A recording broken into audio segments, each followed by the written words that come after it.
Voilà les amis, j'ai rapproché la caméra, on découvre ensemble le combat de ninja Naruto Shippuden de Topi Game pour 7 heures et plus de 2 à 6 joueurs pour des parties de 20 à 45 minutes. Dans la présente vidéo, vous avez pu voir l'unboxing et la présentation générale du jeu.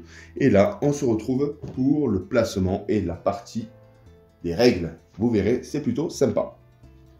Le clan d'Akatsuki va affronter l'alliance des shinobi. Akatsuki veut mettre fin au monde que l'on connaît et l'alliance shinobi est le dernier rempart, justement, pour garder cet équilibre.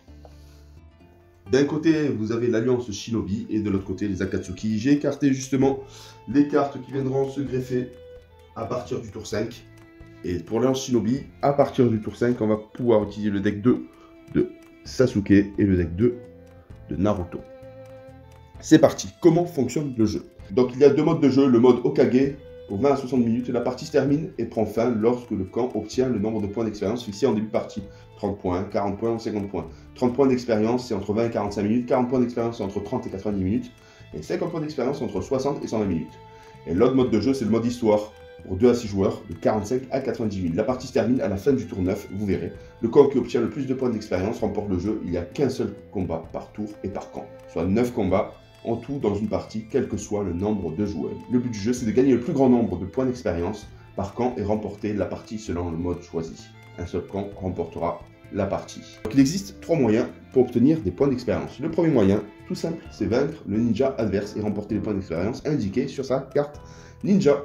La deuxième possibilité, c'est accomplir notre mission en gagnant le combat lors de votre tour et prenez les points indiqués sur la carte mission. Et la dernière, justement, réunir les conditions de votre ordre de mission en fin de combat et obtenir des points d'expérience supplémentaires. Donc les ordres de mission, c'est des petits objectifs qui vont se greffer, rajouter. Et si on arrive à les placer, on marquera le point indiqué en bas. Et là, ici, vous avez les missions. Donc les missions 1 à 4, mission 5, mission 6, mission 7, mission 8, mission 9. Et là, à chaque tour, le clan Akatsuki et justement l'alliance shinobi vont pouvoir choisir et effectuer les combats avec les combattants indiqués par les cartes. La mise en place a été faite, là c'est pour le tour 5, ces deux on les écarte pour le tour 5 et on va jouer avec ses protagonistes. Donc pour commencer, chaque joueur reçoit 3 cartes ordre de mission en début de partie, quel que soit le nombre de joueurs, et on pioche une 4e au tour 5. Au tour 5 justement on va rajouter ces protagonistes là et Naruto et Sasuke. Donc on récupère chacun 3 cartes ordre de mission, hop, par clan. Le clan l'alliance shinobi et le clan Akatsuki. Les autres, on les écarte bien évidemment. Et au début de chaque combat, justement, qui seront liés aux missions, chaque joueur reçoit une carte renfort. Donc, du coup, on va faire le premier combat juste pour vous montrer. Hop, donc une carte renfort. Et une carte renfort pour l'équipe adverse. On a fait 6 tas. 1, 2, 3, 4, 5, 6 avec les missions. Et on va pouvoir piocher la première carte mission de 1 à 4 pour découvrir le combat entre les différents protagonistes. On pioche la première carte mission, c'est parti. Combattre Naruto, deck 1 et combattre Nagato. Donc là, justement, chacun va choisir au départ son héros. Mais là, on va faire une partie pour vous montrer Naruto contre Nagato. C'est parti. Donc Naruto, on récupère son deck, sa carte. Justement, ces cartes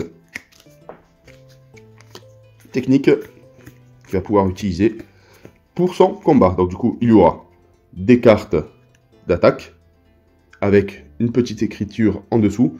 Votre prochaine carte ne cite que la moitié de son coup de chakra. Donc c'est vrai que Naruto, lors de son combat, va disposer de 11 chakras au total pour pouvoir se défaire de son ennemi. Il aura 60 points de vie. Et ceci, c'est les spécificités de Naruto. Donc, du coup, vous savez qu'il y a une créature endormie chez Naruto, le renard aux 7 queues. Donc ça, c'est de l'esquive. Ça, c'est sympa. Donc du coup, c'est une carte attaque. Et par contre, l'enchaînement, c'est-à-dire que si on joue une carte attaque après celle-ci, on va infliger 15 dégâts supplémentaires pour la prochaine attaque. Donc ça, c'est plutôt sympa. On va choisir parmi ces cartes-là, mais vous verrez, ça va être de façon aléatoire au début. Parce qu'on va piocher un certain nombre, les autres vont être mises de côté. Et on récupère justement son ennemi Nagato, hop, qui se trouve ici. Donc on le positionne en face, ça va être son concurrent direct. Hop, donc ça c'est les cartes à Naruto. avec les ordres de mission plus la carte renfort et à Nagato. Et Nagato, voici ces fameuses cartes.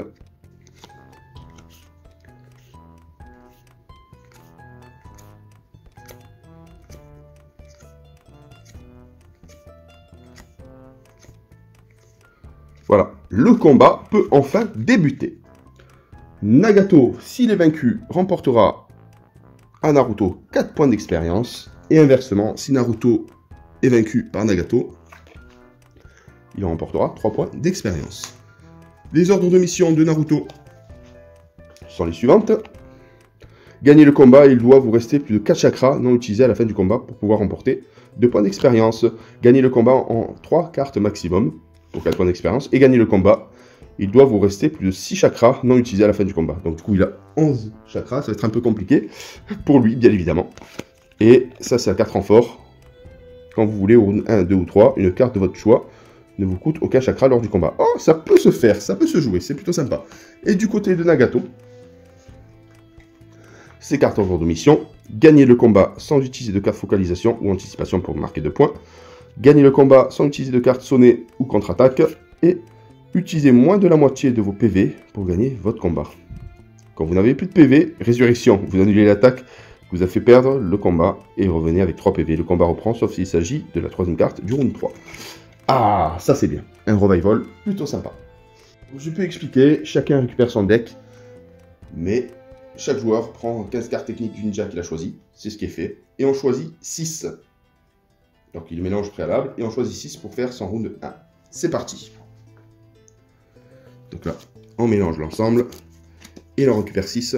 1, 2, 3, 4, 5 et 6. Hop, les autres, on les écarte bien évidemment pour le round 1. Et pareil pour Nagato, il en récupère 6. On mélange bien. 1, 2, 3 et 4, 5, 6.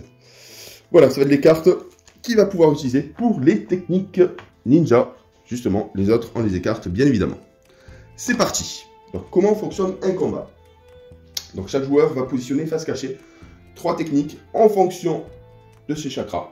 Mais attention, il peut bluffer, tout utiliser d'un seul coup. Donc, ça peut être intéressant. Mais il y aura une petite jauge. Ça, c'est sympa. Donc, c'est parti. Là, on va récupérer des petits jetons. Donc là, il a 60 points de vie. Alors, 10, 30, 40, 20, 40, 50, 60. Donc, 60 points de vie. Ça va descendre au fur et à mesure, bien évidemment. Et 11 chakras. 11 chakras. Et pour l'adversaire, 68 points de vie et 22 chakras. Là, rien ne va plus. Les jeux sont faits. Alors, c'est parti pour le premier round. Hop, donc là, les deux protagonistes se font face. On regarde nos cartes, bien évidemment, et on va en sélectionner 3 à jouer dans le sens que vous voulez.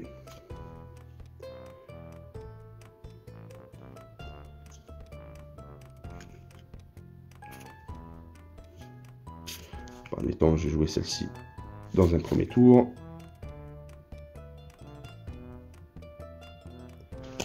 Donc là, si l'ennemi utilise une protection, il perd quand même la moitié de ses dégâts.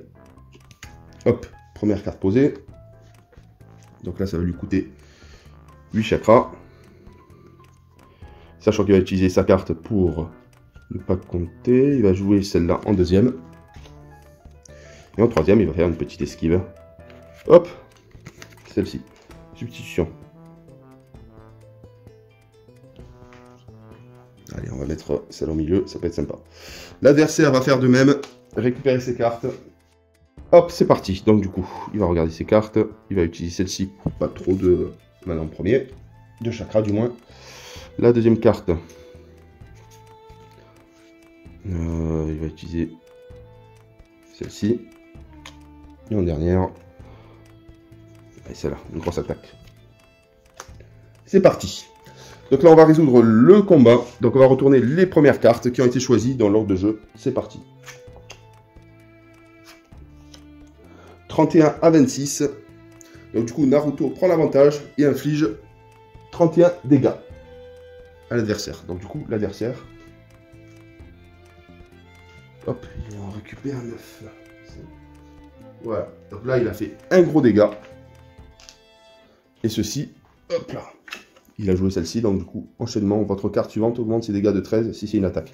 Donc là, ça peut être sympa pour la suite. Du coup, il perd 8 chakras, mais il va utiliser sa carte renfort. Sur le round 1, une carte de votre choix ne vous coûte aucun chakra lors du combat. Donc ça, c'est bon, il a bien joué. On passe à la deuxième étape. Une petite esquive de Naruto et une esquive aussi, contre-attaque, annuler la carte adverse et infliger 14 dégâts à votre adversaire. Donc il inflige 14 dégâts à l'adversaire, mais celle-ci annule l'attaque adverse et sa carte suivante si c'est une carte esquive, contre-attaque ou feinte. Donc là, il subit quand même parce que ça ne correspond pas à une carte attaque. Donc il perd 14 points de vie. Donc hop, là ça fait mal. Et on retourne les dernières cartes. Lui, il a utilisé finalement son chakra. Donc 5, hop, qui positionne ici. Et Naruto a utilisé 3 points de change chakra. Donc du coup, il récupère 7. Et on retourne la dernière carte. Naruto inflige 30 dégâts. Votre prochaine carte ne nécessite que la moitié de son coût de chakra. Donc il est 6. Mais l'attaque est supérieure ici. Piège. Votre ennemi reçoit quand même les 2-3 quarts des dégâts de votre attaque s'il avait placé une carte contre-attaque ou esquive. Donc du coup, il prend 36 dégâts dans les dents. Et il efface 6 chakras. Hop. On en récupère une. Et voilà, donc du coup, il perd 36 points de dégâts. Ouh, Naruto est mal en point. Vraiment mal en point. Le round 1 est fini. On écarte les fameuses cartes. On passe au round 2. Donc les cartes ont été défaussées. On pioche de nouveau. Parce que là, il nous reste 3 cartes. 3 nouvelles cartes. Hop. Et pareil pour l'adversaire. 3 nouvelles cartes. Et le round 2 peut enfin débuter. Donc là, du coup, on reprend le nombre de chakras, plus les chakras non utilisés. Donc du coup, il en reprend 10 plus 1, 11. Donc du coup, il se combine. Et lui reprend 22 chakras. Donc ça va faire très mal. Et c'est parti, on passe au second round. Hop là. Donc Naruto, il est en mauvaise posture. Qu'est-ce qu'il va pouvoir faire? Ah, utilise celle-là. Orbe tourbillonnant, mode ermite. Sonner, enlever 11 dégâts sur la prochaine carte attaque de votre ennemi. Ça, c'est bien. Hop. Ça, c'est bon. En deuxième. Donc là, il a 7 chakras, donc il en reste 3, 4, 5, 6, 6. Il va utiliser celle-ci. La technique, si placée en première position, inverser les cartes adverses placées en 2, 3 position. Bon, je vais faire ça. Je positionne celle en première position, celle en deuxième. Et en dernière position, celle-ci. Hop là. Et l'adversaire. On utilise celle-là en première. Celle-là en deuxième. Et celle-ci.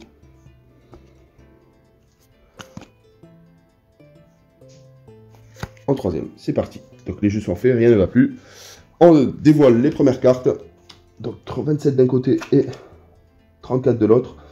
Tactique, si placé en première position, inverser les cartes adverses placées en deuxième et troisième position. Hop. Donc on va inverser les deux pour la programmation. Là, hop, nous avons les cartes. Sonner, enlever 16 dégâts sur la prochaine carte attaque de votre ennemi. Supérieur au niveau de l'attaque, donc du coup, c'en est fini de Naruto, malheureusement.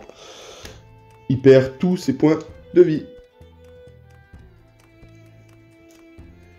Bon là c'est pas fini, c'est les 3 premiers points d'expérience remportés par le clan Akatsuki.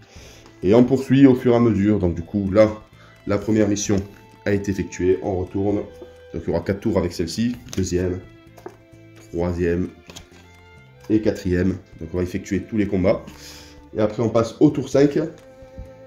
On va choisir l'un de ses protagonistes à affronter, que ce soit pour le clan Akatsuki ou l'Alliance Shinobi. Le 6e tour, c'est celle-ci. C'est Jubi.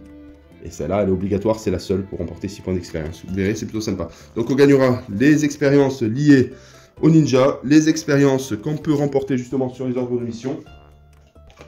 Par exemple, pour lui. Gagner le combat sans utiliser de carte focalisation ou anticipation. Donc là, il prend les 2 points, parce que ça n'a pas été utilisé. Gagner le combat sans utiliser de carte sonnée, bon, c'est trop, ça a été utilisé. Utilisez moins de la moitié de vos PV pour gagner votre combat.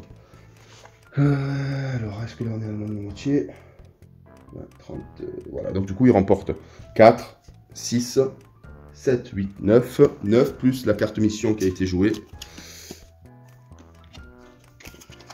en début.